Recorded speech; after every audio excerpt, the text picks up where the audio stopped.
Now, infants, again, usually the reason for collapse is respiratory causes. The airways are very small, easily blocked, easily inflamed, so usually it's respiratory. So again, if you're with a baby on your own, resuscitate them for 2 minutes before you call for help. Similar like the adults, similar like the children.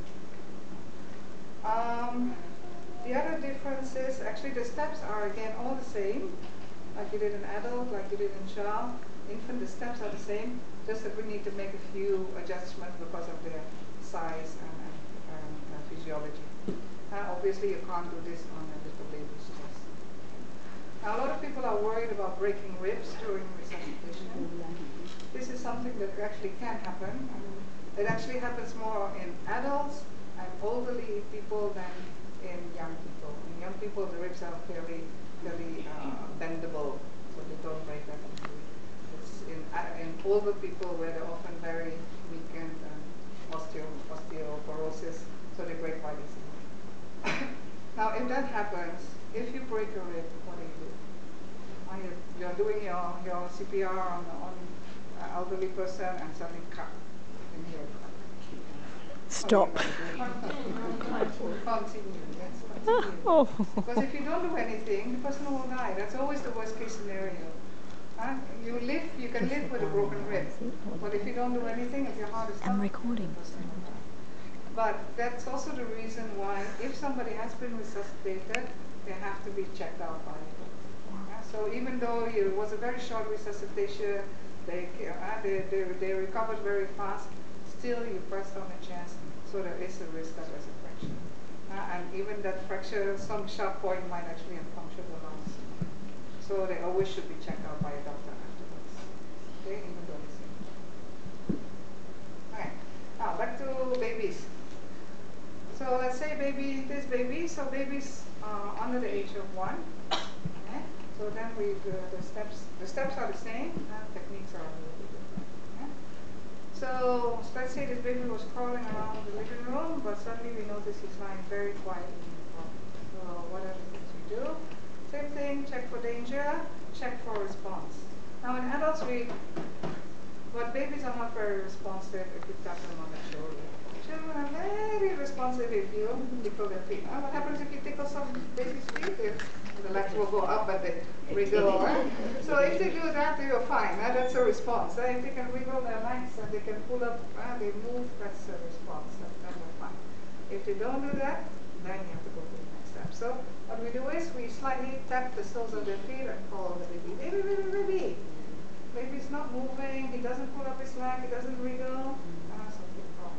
If somebody, as a second person is there, get him to call. If there's no one, we continue first.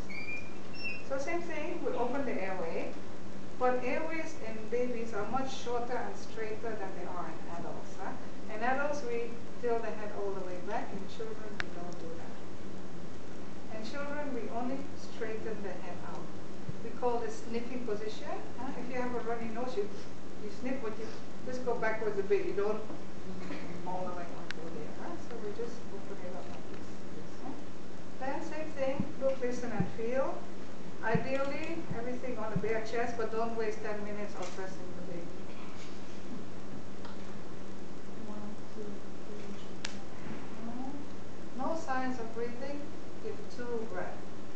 Now, a baby's lungs are very small, and even for a baby who weighs 5 kilograms, you would only need about 30 milliliters of air, which is, you know, those little medicine cups that come sometimes? Those are 30 ml. So it's very little, actually. So it's very easy to blow it too much. So what we do for baby is that we just give a puff. Now, can you imagine that I have some cotton line here? That's enough. The contents of my mouth is enough. How do I know it's enough? If I see the chest come up, I know it's enough. I don't, because my breath holds easily a few hundred or even half a liter of air, so it's way too much for a baby. So I give 2 puffs. The other difference is that in adults, I pinch the nose and I blow through the mouth. Now babies are small. I cover the whole area. I blow in through the mouth and nose together. So I cover the whole area and 2 puffs. Oh, I'm sorry. There's something wrong with this mannequin that will think you won't.